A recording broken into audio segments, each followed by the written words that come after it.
Michael Jackson stops TUPAC mid-recording and says, "Hip-hop isn't music, it's just noise." The king of pop just insulted the voice of the streets in his own studio. What happens in the next 60 seconds doesn't just shock Michael, it changes how he views an entire generation and makes him question everything he thought he knew about music. Before we continue this incredible story, don't forget to subscribe and hit the like button. We share these powerful stories regularly. We look forward to your comments. Now let's dive into the details of that critical moment and discover how TUPAC left the king of pop speechless. Don't forget to subscribe and hit the like button. Neverland Ranch, California, March 8, 1994. The most famous recording studio in the world sits silent. Michael Jackson, 35 years old, stares at TUPAC Shakur like he's witnessing something impossible. The studio that cost $3 million to build, where Thriller broke every record imaginable, where the biggest names in music begged to record. This sacred space where Michael creates magic. And TUPAC just shattered its perfect silence with something raw, something real, something that doesn't belong in Michael's carefully crafted world. 2 hours earlier, this collaboration seemed like musical genius. The king of pop meets the voice of hip-hop. History in the making. Sony executives approved the budget after 3 months of negotiations.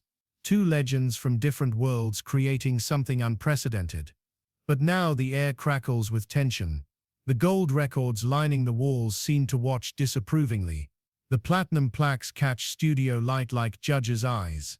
This room has witnessed perfection for decades. What just happened wasn't perfect.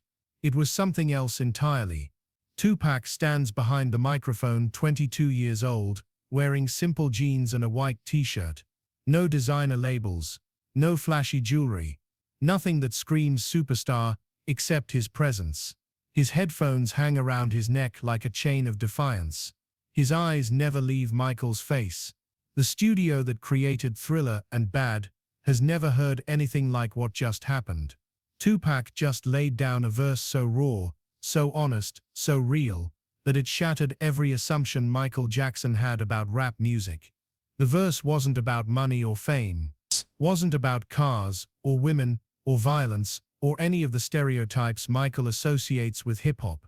It was about his mother's struggle with addiction, about watching her fight demons while raising him alone, about loving someone who's destroying herself and not knowing how to help, about being 8 years old and becoming the parent in the relationship, about finding her unconscious and thinking she was dead, about making pancakes for breakfast because she couldn't get out of bed, about loving someone completely while watching them disappear piece by piece.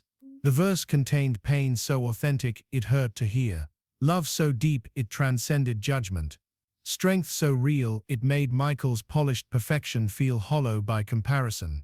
Michael's finger hovers over the stop button, his hand shakes slightly, almost imperceptibly. But TUPAC notices. Michael's face shows confusion, discomfort, maybe even fear. This isn't the sanitized, radio-friendly collaboration he expected. This is something else entirely. Something dangerous. Something that threatens the bubble of perfection he's spent decades building around himself and his art. The studio's state-of-the-art acoustic design makes every breath audible, every heartbeat, every moment of hesitation. The silence stretches for 10 seconds, an eternity in musical time. 20. The engineer's hand hovers over his console, unsure whether to intervene. 30. The producer in the booth stops pretending to work and openly stares. Then Michael speaks those words that change everything. Hip-hop isn't music, it's just noise. The words hit the studio like physical objects. They bounce off the padded walls and echo in spaces designed for harmony, not judgment. TUPAC's expression doesn't change, but something shifts in his eyes. The respect he came here with evaporates. The admiration he felt for Michael's artistic achievement crumbles. The king of pop just dismissed his entire culture in 6 words. Michael continues, his voice carrying that famous whisper but laced with judgment. He explains that real music uplifts people, inspires them, makes them feel good about themselves and their lives. Not this angry shouting about problems that don't need to be in songs. Music should be escape, he says. Fantasy. Beauty. Something that takes people away from their troubles, not something that forces them to confront ugliness. His voice grows more confident as he speaks, as if he's convincing himself as much as Tupac. This is Neverland, he continues. A place where imagination lives, where dreams come true, where childhood wonder survives. What Tupac just recorded doesn't belong here. The studio engineer stops breathing. His 20 years in the music industry have taught him to recognize moments when everything changes. This is one of those moments. The producer in the booth freezes mid-adjustment. He knows that what happens in the next 60 seconds will determine whether this collaboration creates history or destroys two careers. Everyone knows they're witnessing something explosive. Two titans from different worlds. Two perspectives on what music should be. Two philosophies about art's purpose. But Tupac doesn't explode. He does something worse. He smiles. Not a friendly smile. Not the polite expression of someone trying to keep peace. The smile of someone who's about to educate you whether you want it or not.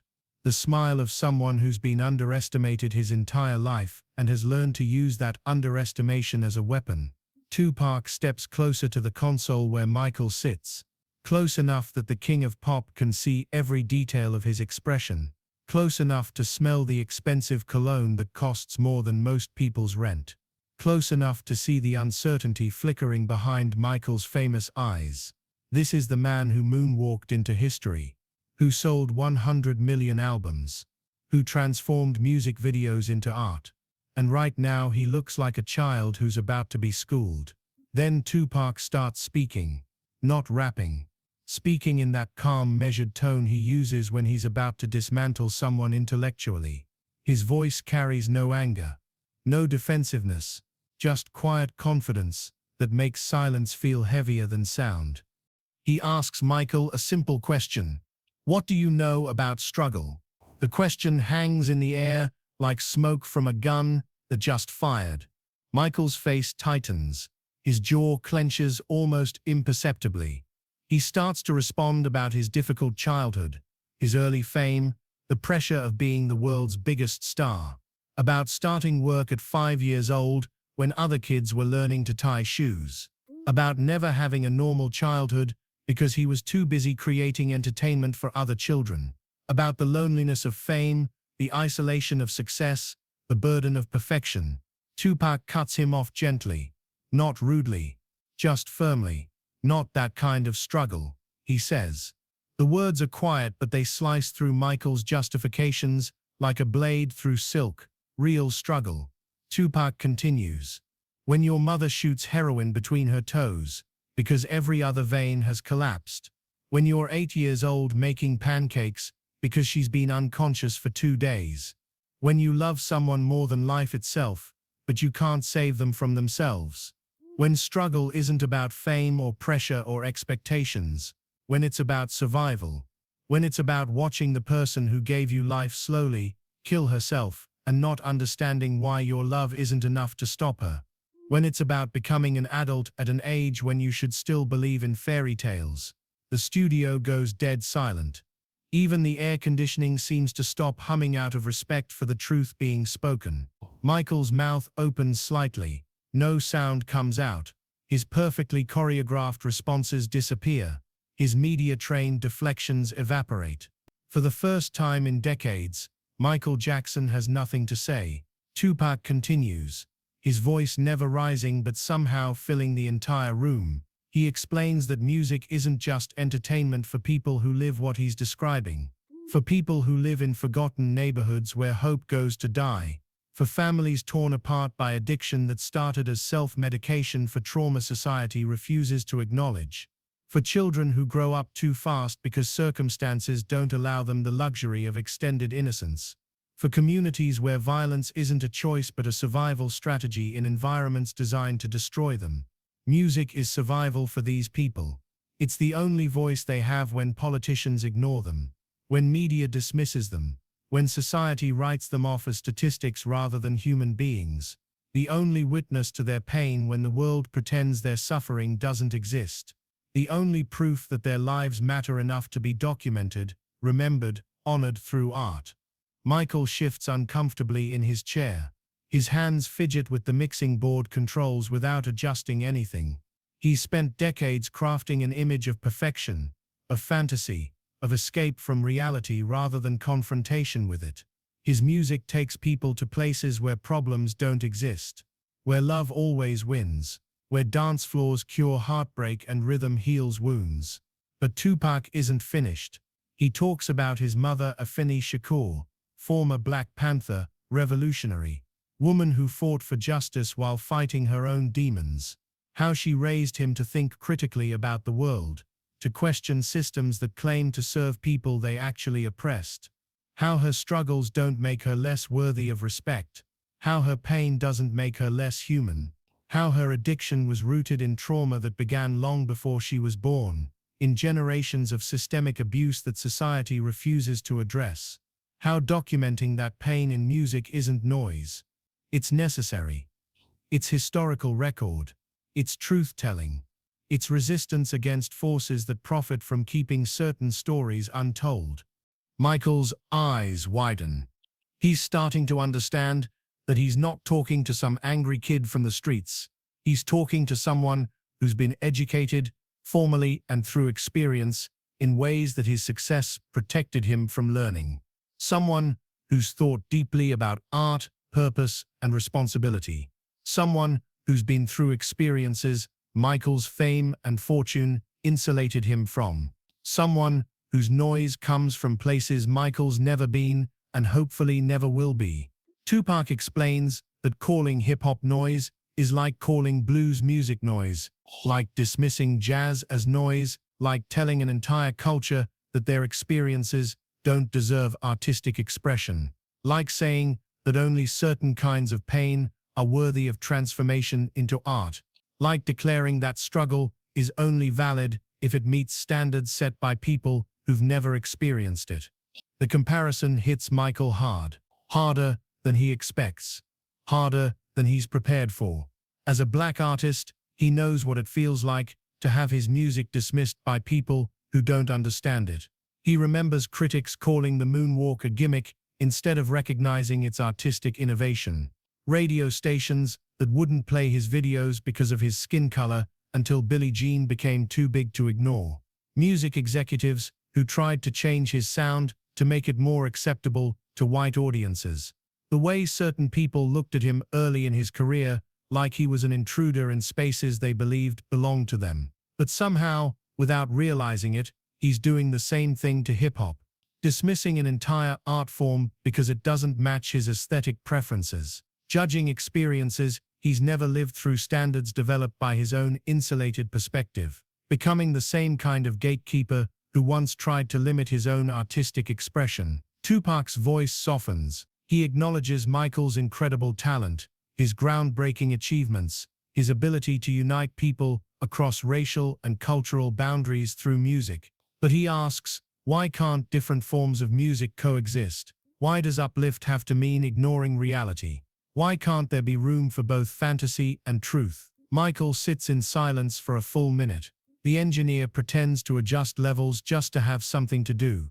The producer stares at his hands. Everyone waits. Finally, Michael speaks. His voice is different now, quieter, less certain. He asks Tupac to play the verse again. This time, he doesn't just listen to the beat or the flow. He listens to the words, really listens. He hears the love buried in the pain, the hope hidden in the desperation, the strength it takes to survive experiences that would break most people. When the verse ends, Michael asks a question that surprises everyone, including himself. Can you teach me? Not about rap, about that honesty, that willingness to expose pain for the possibility of healing, that courage to speak truth even when it makes people uncomfortable. What follows is 3 hours of conversation that changes both men's understanding of music, art, and responsibility. Michael shares his own hidden struggles, the loneliness of fame, the pressure to be perfect, the way success can isolate you from authentic human connection. Tupac talks about the responsibility of platform, how fame can be used to give voice to voiceless people, how artists can be bridges between different worlds, different experiences, different realities. They discover common ground, neither expected. Both understand what it feels like to be misunderstood. Both carry the weight of representing more than themselves. Both want their art to matter beyond entertainment. By evening's end, they've created something unprecedented.